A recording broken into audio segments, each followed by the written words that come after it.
plenos y llenos en nuestra matriz cultural urbana de raíz católica, en comparación, por ejemplo, para con Estados Unidos. Esto es para mí una referencia, ¿no? Y lo último,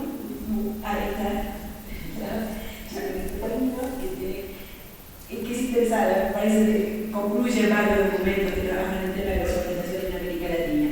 La gran lección de los últimos 20 años, en la que coinciden los más recientes documentos de posición en el programa de las Naciones Unidas, es que la urbanización es inevitable y en vez de combatirla por ser enemiga del medio ambiente o fuente de problemas y tensiones, hay que enfrentar sus déficits, aprovechar las potencialidades de las cuales me he hablado y promover la gobernabilidad democrática de su despliegue mediante políticas.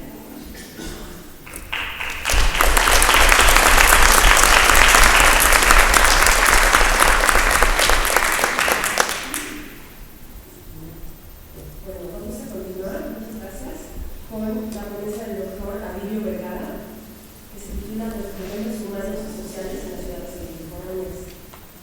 El doctor Vergara es doctor en Ciencias Antropológicas por la Universidad Autónoma Metropolitana, maestro en Antropología Social por la Escuela Nacional de Antropología e Historia y licenciado en Ciencias Sociales por la Universidad Nacional de San Cristóbal de Huamanga. Realizó estudios de doctorado en Sociología en la Universidad de Granada. Fue miembro fundador del Seminario de Cultura Urbana, del Seminario Permanente de Estudios de la Ciudad. En la actualidad es docente investigador de la División de Doctorado de la Escuela Nacional de Antropología e Historia y responsable de la línea de investigación Metrópolis, Imaginarios, Símbolos y Retóricas Urbanas. Ha publicado más de 10 libros y numerosos artículos científicos sobre cultura, música, violencia, ciudad, espacio y imaginarios.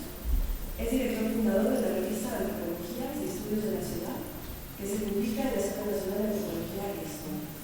Entre sus libros hay 3 libros relacionados con el tema del Congreso, que son Identidad, Imaginarios y Símbolos del Espacio Urbano, Quebec, la capital, El Resplandor de la Sombra, Imaginación Política, Producción Simbólica, Humor y Vidas Metropolitanas, y En los túneles de sentido, Violencia, Imaginarios, Organización Social, Rituales y Lenguaje en las familias juveniles de Ayacucho.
Estas 3 partes suponen, por un lado,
el inicio de una película que se llama El Odio. Allí una persona está cayendo de lo alto de un edificio y a cada instante se dice, Justicia, tú va bien. Hasta aquí todo va bien. Todavía no llevo el piso.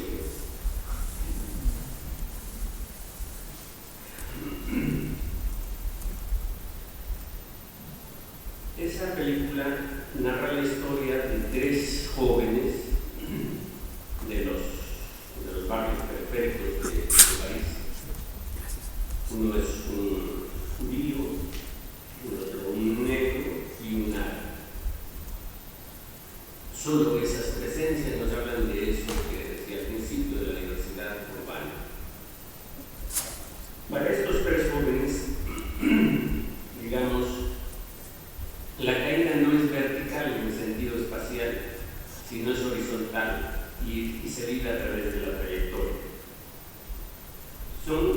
Estos 3 jóvenes además son el significante en los términos de Saussure de lo que podrían ser los sectores populares, sectores desposeídos e inclusive de la misma sociedad en su conjunto, si nosotros abarcamos una escala temporal y espacial y pensamos cuánto de lo que estamos haciendo en el futuro y nuestra llegada al piso. Para estos muchachos, figurativamente, hasta aquí todo va bien, termina cuando, por ejemplo, se encuentran con el Estado, vía la represión, vía el castigo, la punición, vía la cárcel o vía la muerte. Hace unos años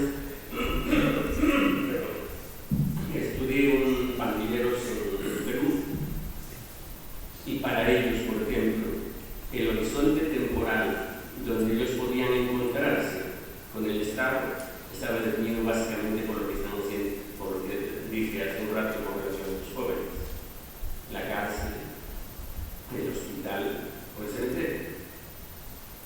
Obviamente esto no tiene que ver con todo el conjunto de la vida urbana, pero sí con los sectores a los que considero miran gentes, personas que organizan este tipo de encuentros. Y no solo ellos, sino gentes con sensibilidad social que hacen trabajo comunitario, que hacen esfuerzos más allá de sus propias tareas, digamos, profesionales o ocupacionales,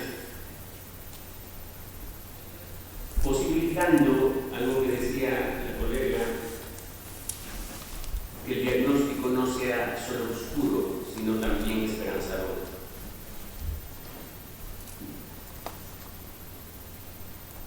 Aquí cerca, en la Sierra de Guadalupe, en Catepec, una señora que vive pues, en la parte alta de un cerro, doña Luz María, de 78 años, baja cada semana, cada 15 días, a buscar a sus hijas. Tiene 2 en la ciudad, con el Martín Carrera, y gracias a ella algunas veces puede comer pan. 1 o 2 veces a la semana puede comer medio kilo de carne. Esta señora antes pedía limosna en una iglesia en Santa Clara y obviamente por su edad ya no puede hacerlo. Varias veces agradeció a Dios que la recogiera porque le dio un infarto, hemorragias, caídas, etc. Ese barrio pues constantemente está afectado por la violencia, no solo de afuera, sino por una violencia que se produce en el interior. Esa señora, cada vez que se sienta a descansar, piensa también que hasta allí o hasta aquí todavía hay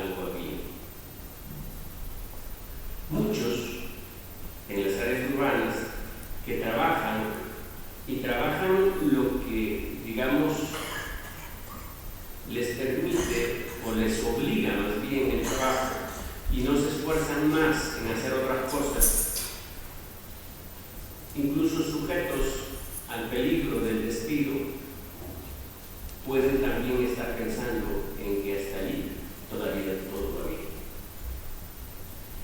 Yo sostengo que este presentismo no proviene de un interior que no se articula con condiciones epocales. De alguna forma asistimos en grandes sectores, y a veces promovidos por los medios de comunicación, consumismo, etc. Asistimos a una especie del ascenso de la insignificancia. El ascenso de la insignificancia es en realidad también una forma de habitar el mundo. Es una forma de relación social en su grado cero. Es una forma en donde el próximo deja de ser propio. George Simmel hablaba de la indiferencia como característica de la vida metropolitana. A veces decía que esa indiferencia inclusive nos permite curarnos en salud. Es decir, si nosotros fuésemos capaces de responder a los innumerables estímulos que nos presenta la ciudad, en lo que seríamos, no seríamos capaces en términos de tiempo o en términos de impresión de imágenes, etc. Entonces esa indiferencia de alguna forma debilitó la figura del próximo, del semejante. El ascenso de la insignificancia que anunciaba hace mucho tiempo Cornelius Castoriadis ahora tiene en los medios de comunicación masiva fundamentalmente un aliado muy fuerte. Hay un debate que hace poco abrieron Lipovetsky y Vargas Llosa sobre el papel del pensamiento, de la filosofía, de eso que se llamó cultura culta versus esta supuesta o entre comillas democratización de la cultura, donde la capa de profundidad con la que nosotros penetramos a la realidad cada vez es más ligera, más estrecha, más delgada. Entonces, el predominio del presente, el cálculo racional, la indiferencia y el anonimato como elementos característicos de la vida urbana han sido, digamos, constitutivos de una nueva ontología del ser, porque una de las víctimas más iniciales de la urbanización, o digamos de la metropolización, ha sido el parentesco, luego el vecindario, luego la comunidad. La ciudad nos presenta ante nosotros como personajes, como ejerciendo papeles. Aquí estamos viéndonos, pues me ven a mí, pues como alguien que hace antropología, que viene a hablar de algo, y ese es el punto. Voy a mi clase, mis alumnos también me conocen así, yo conozco a los otros, uno puede ir al teatro, a un café, etc. Y muchos que trabajan a veces y muchos vecinos prefieren esconder información por seguridad. Cuando alguien interroga a alguien sobre algo,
todavía, a pesar de que una de las tendencias centrales ahora es que no solo están creciendo las grandes ciudades, sino las ciudades medias están engrosándose. Por ejemplo, Cali y Medellín están compitiendo con mucho más éxito en crecimiento a Bogotá, por decir.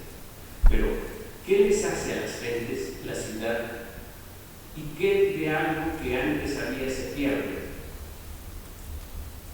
No estoy pensando en retroceder históricamente, pero si nosotros pensamos en proyectos humanos, en proyectos de convivencia, tenemos que mirar a lo que ha pasado antes y lo que pasa ahora contemporáneamente en otros contextos.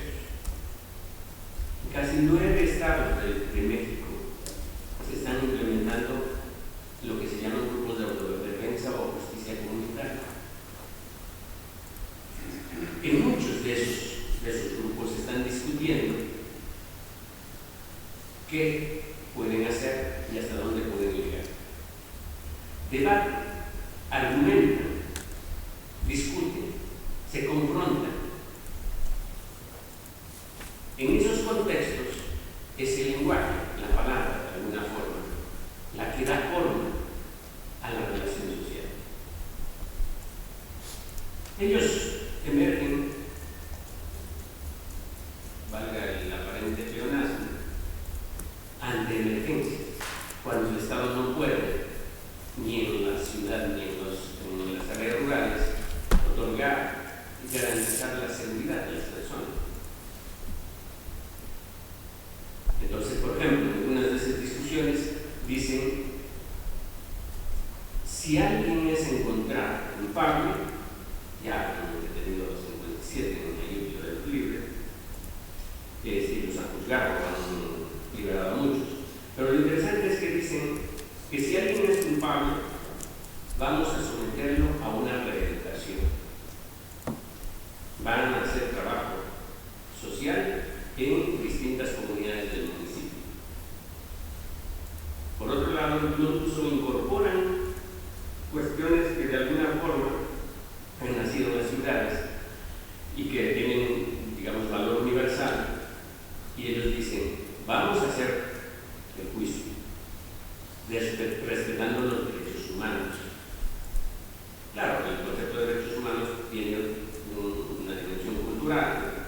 No sé exactamente qué se puede entender, por ejemplo, en contextos donde la privacidad de las personas es, en contextos comunitarios, pues la privacidad es una de las cosas más difíciles de defender. La ciudad es la que nos permite esa especie de coraza para que no entren en nosotros. Pero ahí lo interesante es que, por ejemplo, los juicios dicen: nos vamos a basar en la oralidad. Es un asunto que se está discutiendo todavía en el sistema judicial nacional, oficial, y ellos lo implementan y dicen, por ejemplo, que sus amigos, que los parientes, que los que lo conocen, descarguen pruebas y argumenten.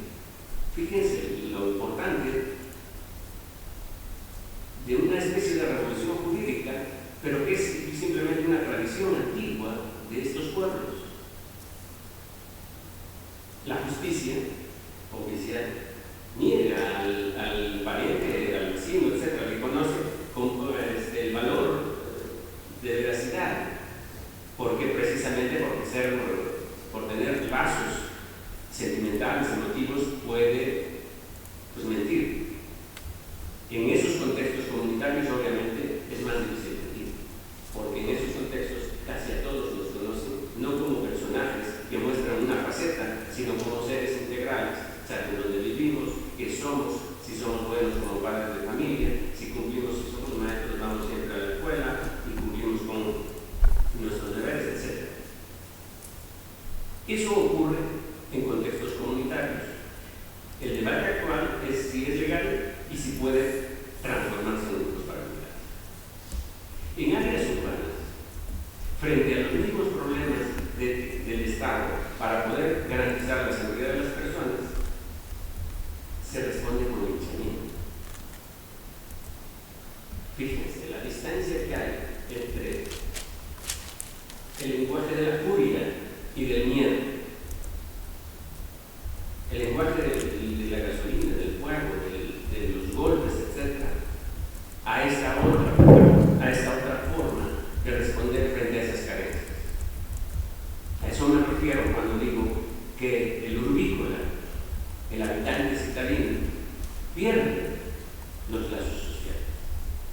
Erwin Goffman, un sociólogo, decía que en la ciudad una de las relaciones sociales más frecuentes e importantes es la relación de evitamiento.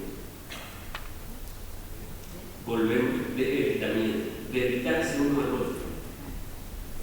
Una muchacha que trabajó conmigo, estaba estudiando los sonidos de la ciudad, porque iba siempre a un puesto de periódico cerca de su casa, se sobresaltó, se sobrecogió, se estremeció cuando el señor que siempre le vendía hace 1 año y medio, donde se había mudado, le preguntó dónde vivía. Fíjense cómo el contacto es físico, digamos, espacial, de una copresencia que no teje una relación social, más que una relación social, incluso un lazo social.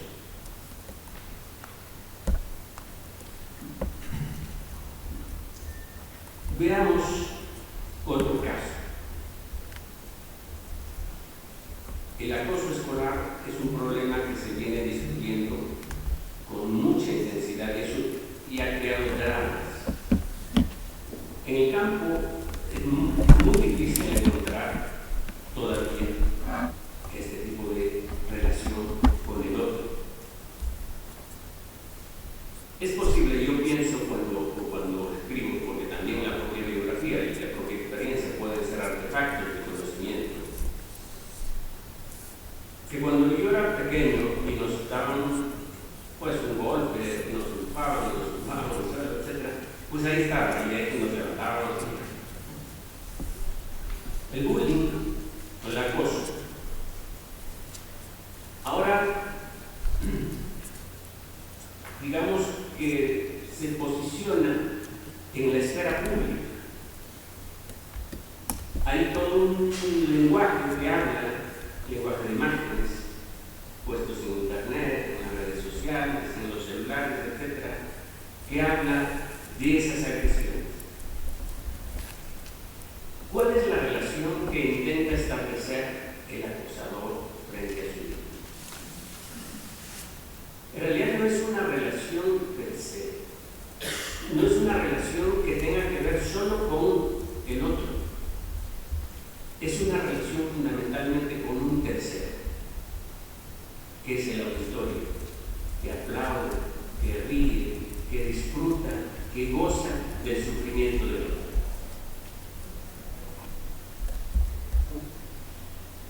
Entonces, si ese otro no solo es copresente, y si ese otro se extiende a través de estas tecnologías que registran,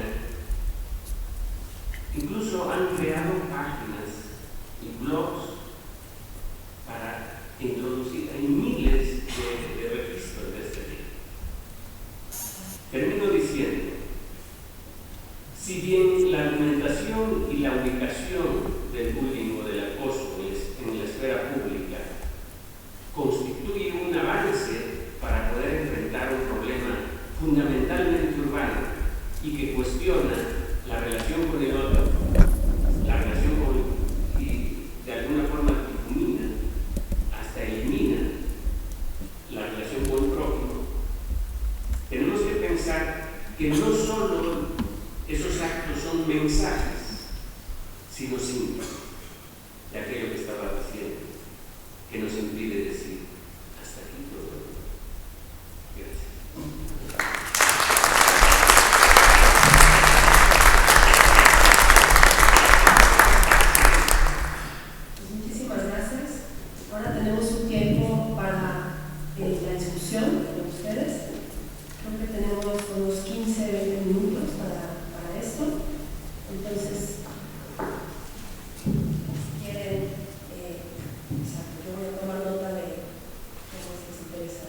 bastante de ciudadana moderada.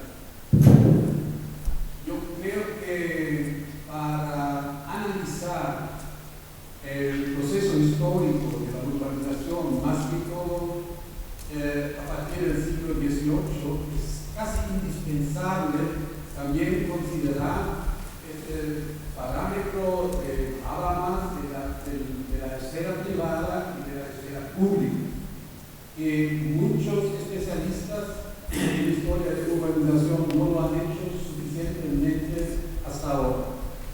Es decir, a partir, lo más tardar, a partir del siglo XVIII aparece la distinción entre lo privado y lo público en las clases dominantes urbanas en Europa. ¿Por qué construyen los ingleses las grandes fábricas en las ciudades?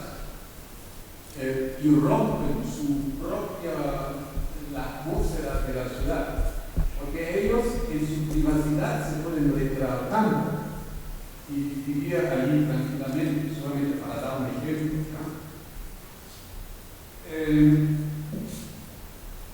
Yo creo que esa distinción entre lo privado, lo social, recreación, etc., y la esfera pública, como esfera de negocio, esfera de representación, sirve no solamente para explicar el uso espacial en las ciudades, sino también puede servir como un criterio que nos permite analizar qué procesos en la urbanización son procesos controlados, planificados, y qué procesos no son planificados, sino caóticos.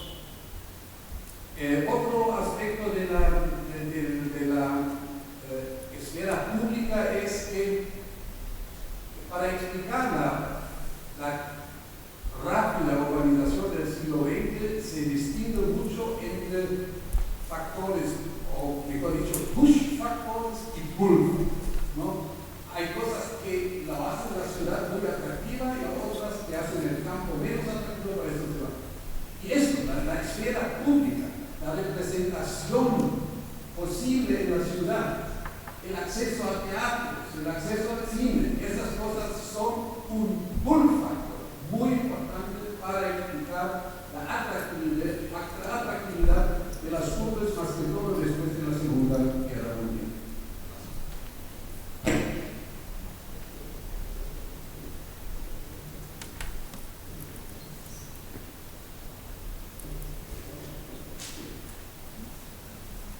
Sí, muchas gracias por las exposiciones. La pregunta es para la doctora Suárez. Sería bueno si pudieran explicar de un modo las causas, por lo menos algunas causas, con respecto justamente a la uniformidad de informalidades existentes en nuestros países de América Latina. O sea, ¿por qué motivo los asentamientos se van generando justamente de este modo tan difícil y muchas veces tan inhumano? Gracias.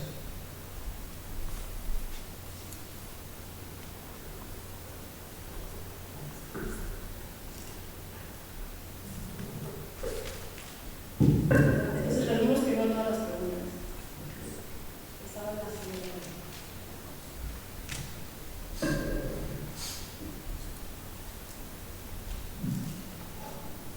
Muchas gracias a los tres conferencistas.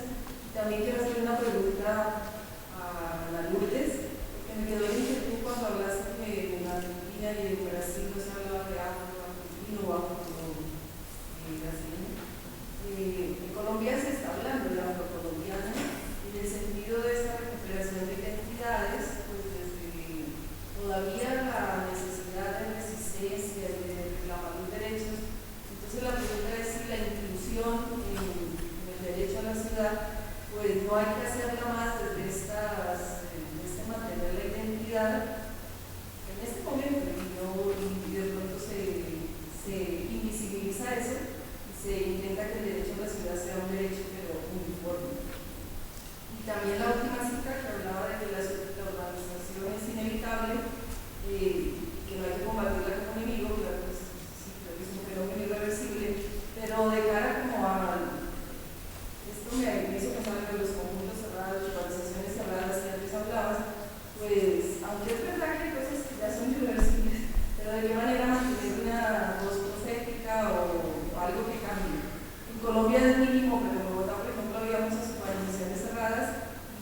obligó a criticar las rejas.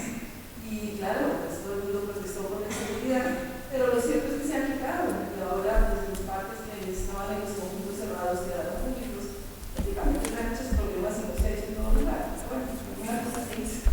Entonces también como que es inevitable, me preocupa, aunque sea verdad, pero de qué manera va a tener una voz un poco más profética ante ese fenómeno. Directamente al doctor Carrillo. Lo que en la ciudad podría ser un antivalor, hablo por ejemplo nada más de uno, el anonimato, también se convierte en un valor dentro de la ciudad.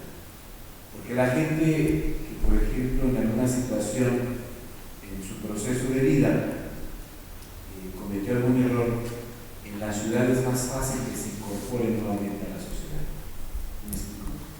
Cosa que en las zonas rurales no se permite, porque se marca, porque se condena. Entonces, ¿cómo equilibrar estas cosas? Es decir, lo que en la ciudad puede ser un antivalor, también es un valor que ofrece la ciudad.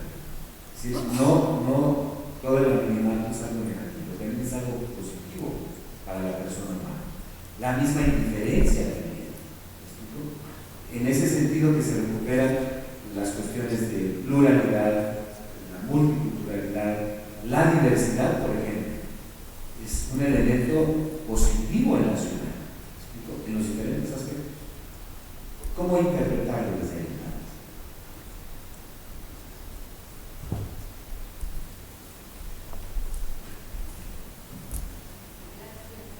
Gracias. Yo me quería volver a referir a la distinción entre lo privado y lo público en el siglo XIX que la doctora Monreal señaló, que me parece súper importante. Me parece determinante la cuestión de que en esta época se fundaron los estados nacionales, dieron mucha importancia como tal la ciudad. Y la ciudad y también en relación a ella la función que tuvo la escritura, porque la escritura digamos, es la que reglamentó propiamente lo público, y al reglamentar lo público la escritura, naturalmente en esa época solo un grupo de élite tenía en sus manos la escritura y fundamentó el espacio público. Y el espacio público en ese sentido fue un espacio de exclusión, incluyó a los pocos ciudadanos y excluyó a la mayoría. Este fenómeno se dio casi en todas las repúblicas latinoamericanas. Yo creo que eso impregnó en el imaginario de que se naturalizó la idea de que unos se sintieron excluidos y unos se sintieron incluidos dentro del Estado-Nación. Mi pregunta es para la doctora Suárez: ¿en qué sentido se podría hablar, tomando en cuenta este determinante, del ethos cultural católico que ella nombró, a diferencia del proyecto colonizador anglo-puritano, en que la identidad será identidad-otro? ¿No será que nosotros estamos actualmente reproduciendo también a partir de, o resignificando como antecedente del siglo XIX en nuestro siglo? Por ejemplo, con la idea de que en Buenos Aires cada vez crecen las urbanizaciones cerradas. ¿Cómo se puede entender ese ethos cultural católico? Las urbanizaciones cerradas no es también una expresión de exclusión dentro de nuestra sociedad latinoamericana, o una resignificación, como se fundó el espacio público ya totalmente excluido dentro de nuestros países. Gracias. Yo creo que está Yo creo que hay que incorporar en el debate la distinción entre el proceso de organización global y formas de organización, por ejemplo, cerrada, porque veo cierta ambigüedad en el uso del término urbanización. pregunta es a los tres, sobre todo a quien nos dio la perspectiva histórica. Aquí tenemos tres disciplinas: historia, sociología, antropología, y buscamos expresarnos a nivel interdisciplinario. Frente a la diversidad histórica y presente de ciudades, la ciudad-estado antigua, la ciudad feudal en torno al castillo o la abadía, la ciudad burguesa, la ciudad renacentista, la ciudad industrial, la ciudad moderna, las grandes metrópolis. En América Latina, la ciudad indígena, la ciudad colonial, la ciudad republicana, y hoy, para terminar, las grandes regiones metropolitanas. ¿Qué es lo común en todas las formas de ciudad? Es decir, yo sé que es una pregunta que reclama la antropología filosófica o la filosofía política, pero desde las disciplinas de ustedes, ¿en qué ven los elementos, 2, 3, 4 elementos comunes a toda forma de ciudad que nos permita decir polis a las Atenas de los grandes filósofos o a las grandes regiones metropolitanas actuales, en la convivencia social, en una concentración poblacional, en un espacio determinado, más pequeño, más grande hoy, en un crecimiento del espacio público, en donde ven algunos de los rasgos que hacen a la ciudad, no solo a la pequeña o a la media. La última pregunta. Gracias. Mi pregunta para el doctor Abilio: si el fuerte surgimiento de grupos juveniles llamados pandillas, maras, subculturas urbanas juveniles, etcétera, cada una de ellas puede tener matices distintos, no responde precisamente a ese ambiente de, digamos, de desconfianza que se vive en la ciudad como una respuesta contracultural, que no siempre se pueda considerar como negativos, sino también como salidas alternativas a la normal.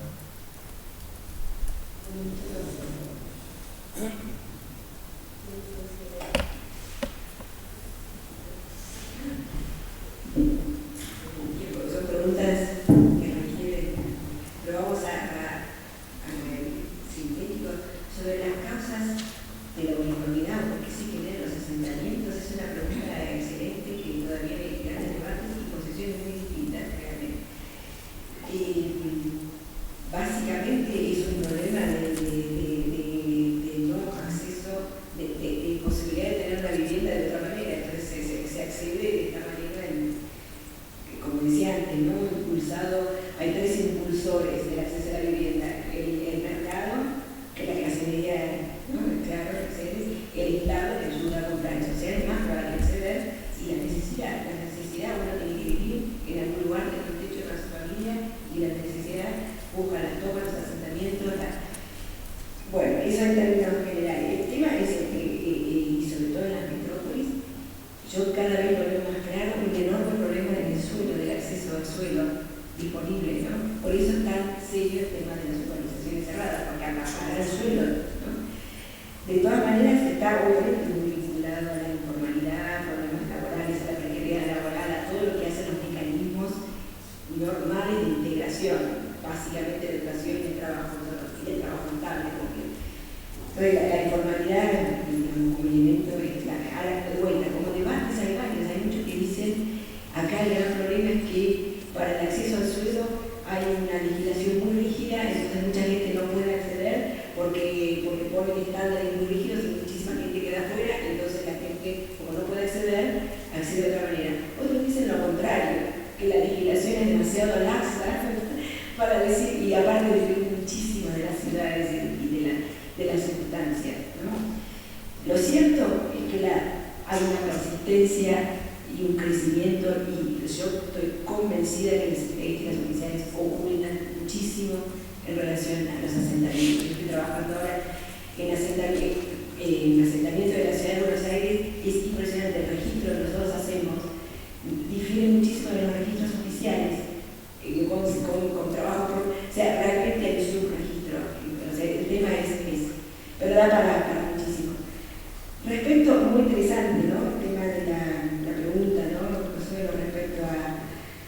también toca otras preguntas.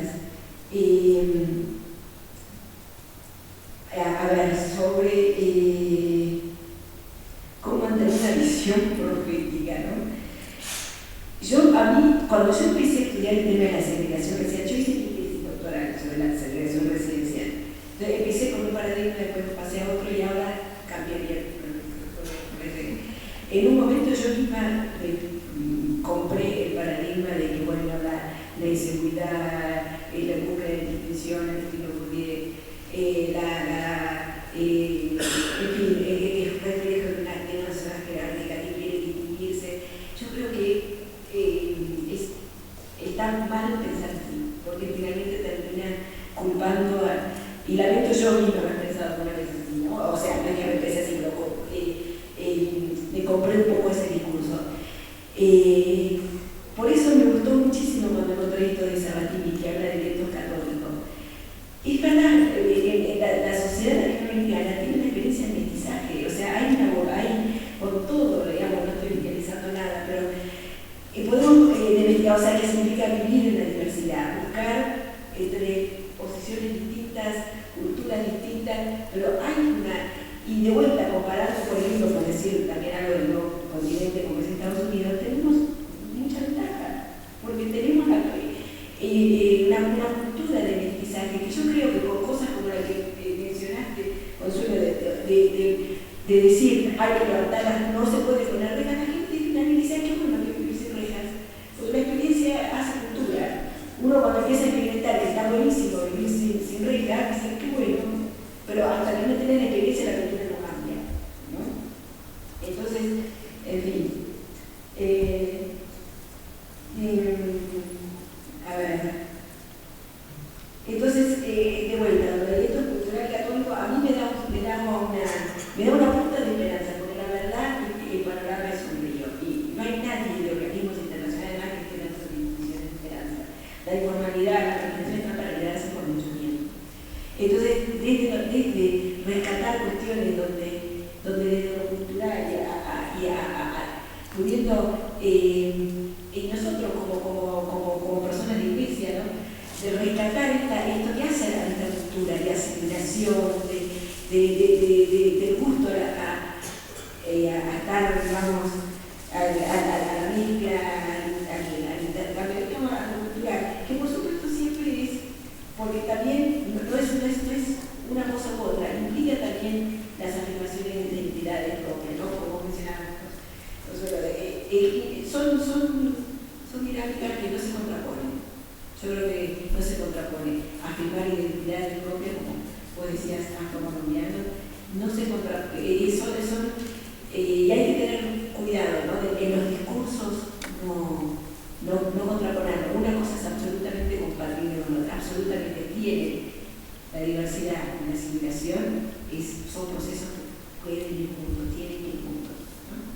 Y por último, con esto termino, una cosa que dije, pero yo lo veo pensando hace tiempo, es muy importante identificar quiénes son acá. Hay un autor de Noruega muy interesante que habla de identificar los perpetradores de la pobreza, que yo lo mencioné, y es importante, porque con el tema de la ocupación del espacio, que va a asentamientos precarios, que va al tema de las urbanizaciones cerradas, de la comunidad, acá hay gente con nombre y apellido que están detrás y que se están enriqueciendo, y estos son y venden el discurso de la seguridad, de los arbolitos y los árboles y la vida de la naturaleza, y qué sé yo, en las urbanizaciones cerradas, pero se están enriqueciendo en serio, y ahí están las grandes empresas inmobiliarias y el Estado, que en muchos casos, muchos municipios les conviene por algunas cuestiones de entonces tienen nombre y apellido, no es la gente la culpable de quererse segregar o de querer, o lo que decía antes, o de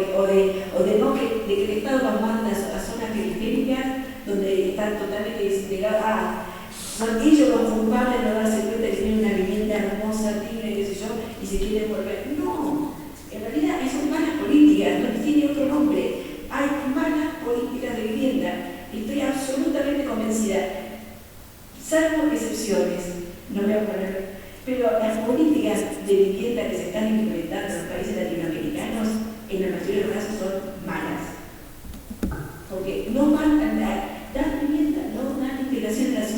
y después de cuenta los malos son los pobres, pues se dan cuenta lo bueno que somos nosotros que le damos vivienda, ¿no? Pero bueno.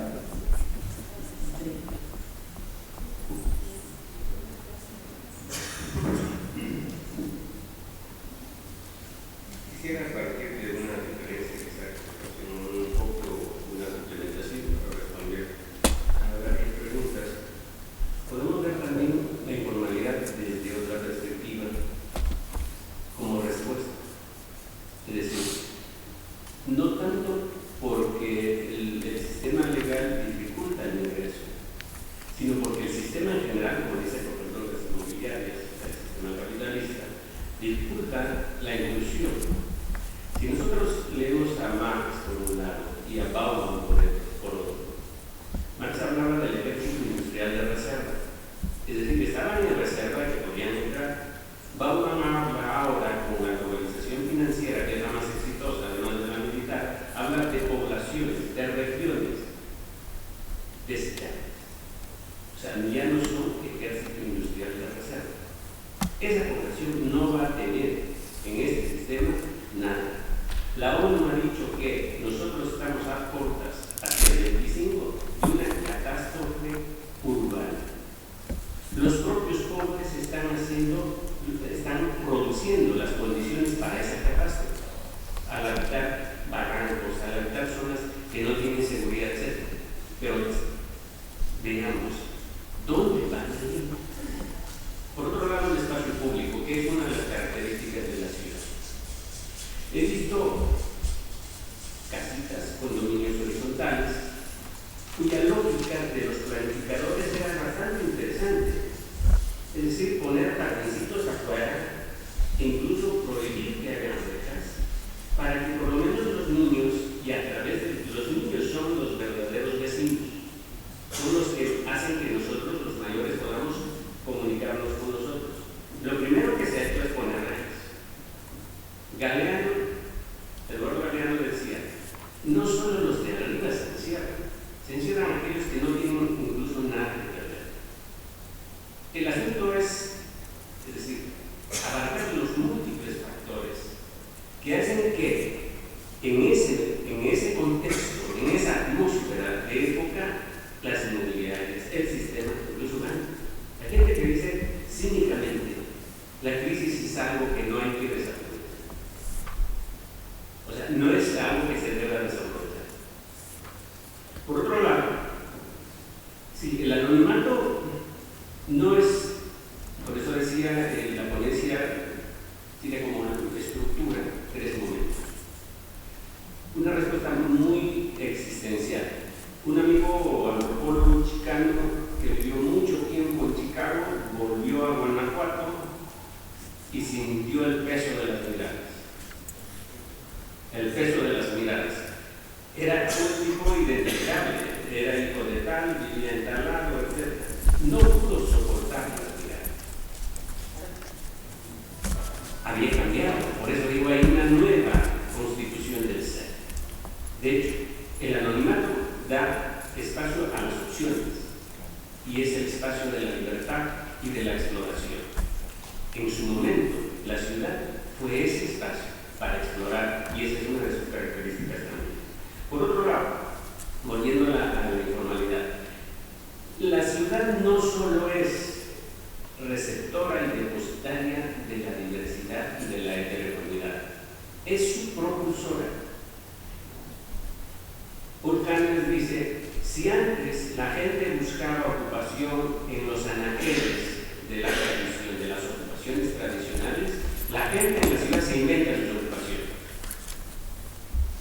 Es decir, logran sacar de la nada. Nosotros, por ejemplo, vemos estructuras sociales en los cuidacoches y que además lavan los coches, con quien llegó primero, quienes llegaron después, cuánto dan el porcentaje, etc. Se arma una estructura social y se vuelven imprescindibles. Cuando uno va a la ciudad a una zona que no conoce, pues confía en esa persona. Sin esa persona probablemente el coche lo vuelva a estar. Igualmente, creo que otro factor es importante que las relaciones dejan de ser, digamos, personales y parentales y comunitarias en la ciudad y se vuelven contractuales, en donde cada ser humano o cada aurícola es, digamos, sustituido. En realidad entra o sale de algún lugar sin establecer un nexo, salvo que sea un club, salvo que sea una tribu urbana, etc., en donde hay requisitos de admisión. Y sí, estoy de acuerdo en que las subculturas juveniles, pero no solo ellas, en la ciudad los diferentes tienen la posibilidad, a veces incluso por el anonimato y la indiferencia, tienen la posibilidad de encontrarse en sitios y crear y apropiarse de esos sitios. El caso más reciente, hace un par de años, un poco más, el de los llanos en la Glorieta de Insurgentes, ¿no? Gente que tiene pues necesidad de afectos, porque la ciudad, yo sostengo una cosa, el ágape cristiano, por otro lado la mesa familiar. La mesa familiar es el cordón, es el espacio por donde la familia sigue constituyéndose y digamos, vigorizando. Las grandes ciudades impiden que uno coma al mediodía juntos. Y al desayuno, cada uno sale en distintos momentos a correr, toma el café, la leche y van volando. Y regresan a distintas horas. ¿Cuándo? El hijo le dice, vas a ver que a la mamá le duele el estómago. Casi no. Entonces, si hay desafectos, hay insatisfacción, hay necesidades. Yo conozco gentes mayores de 50, 60 años que están buscando a sus amigas o compañeros de generaciones de la primaria. Hay gentes que han vuelto a reagruparse y a comer, a cenar, a tomar un café mensualmente. Se están volviendo a ciertos rituales. Este es el otro aspecto de la ciudad que también quería destacar. No es solo lo que dije. Dije lo que dije porque siento que es una prioridad mirar hacia dónde se debe mirar. Y por eso también pienso que las emociones y los sentimientos son, digamos, un contexto y una herramienta de conocimiento. Bueno.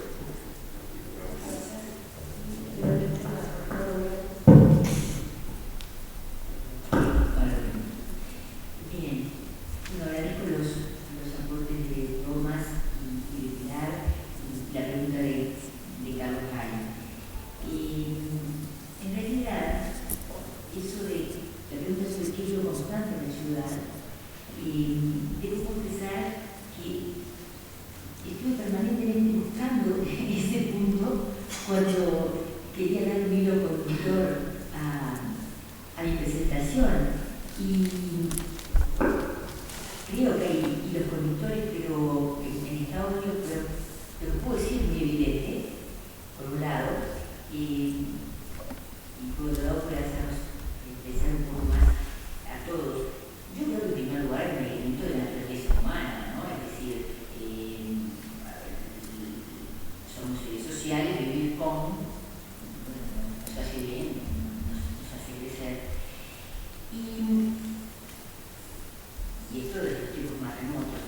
Y en segundo lugar, la ciudad es un lugar, un espacio para satisfacer necesidades del más variado tipo, ¿no? Y tal vez eso fue lo que yo fui siguiendo, porque las necesidades económicas, la satisfacción de necesidades, las necesidades de participación social, la necesidad de mayor estudio, la necesidad de gozar de la belleza, la necesidad de tener una cultura del negocio más desarrollada, más cerca nuestro. La ciudad lo ofrece más que la vida en el medio rural. Ahora, hay otra constante que me parece que en la historia habría que ir siguiendo, y es el tema de la medida, ¿no? Es decir, hay medida para todo. Por un lado, bueno, es fascinante ver lo que la ciudad presentó como ambiente, como lugar especialmente importante, por ejemplo, para el desarrollo, para la difusión del cristianismo, ¿no? El cristianismo se difundió en las ciudades y lo último fue llegar al campo, ¿no? Ayer el padre Julio Fernández hablaba de los paganos, ¿no? El tema era para el pobre Pablo Pagano.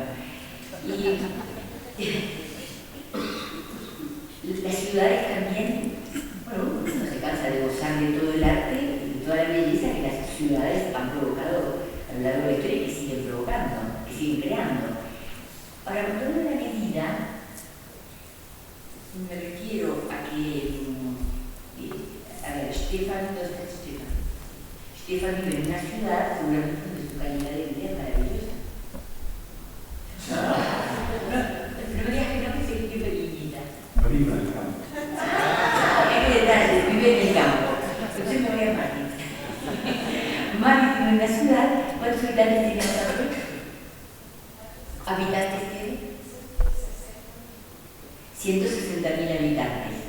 Me imagino que hay una buena calidad de vida en nuestra zona. Y es bastante distinto vivir en Montevideo, que tiene 1,5 millones, con las miles de personas que tiene Montevideo, que vivir en una mega urbe como lo que viven en México o Buenos Aires o más. Lo que a mí en este momento, lo puedo comprender, luego lo comparto con ustedes, me cuestiona, es por qué los humanos siguen cayendo sobre la ciudad, sabiendo que la ciudad, o tal vez no sabiendo que la ciudad ya no va a responderle todas sus necesidades y tal vez los va a deshumanizar, tal vez no lo saben. Pero repito, esto es en estado preconceptual. Estoy pensando en casos concretos y en lo que uno escucha de la típica familia del interior del país que vive de un modo medianamente digno, que llega a la capital y no tiene casa, no tiene trabajo, pero ha puesto en eso una cantidad de esperanzas, ¿no? Y por otra parte, como esa familia, después de 1, 2, 3, 4, 5 generaciones, caen, ¿no es cierto?, en una forma de vida en donde ya las referencias culturales y familiares prácticamente se han perdido. Y bueno, ustedes saben más de esto, ¿no? Esto es lo que puedo decir. Muchísimas gracias a todos y a todas sus preguntas. Entonces, ya para cerrar este bloque y irnos a la merecida pausa, yo me quedo pues, por un lado con las razones de esperanza, que mencionaban lo que ha sido la ciudad a lo largo de su historia como un lugar de encuentro, de gozo, de saber, de belleza. Eventos católicos que nos han marcado, que tal vez todavía no es toda ignorancia, pero la necesidad de no cerrarnos de no comprarnos falsos discursos, de no hacer como en la escena de la película, ¿no? Es decir, hasta aquí todo va bien cuando vamos en caída. Entonces, pues el tener que ver para poder juzgar y actuar. Muchas gracias.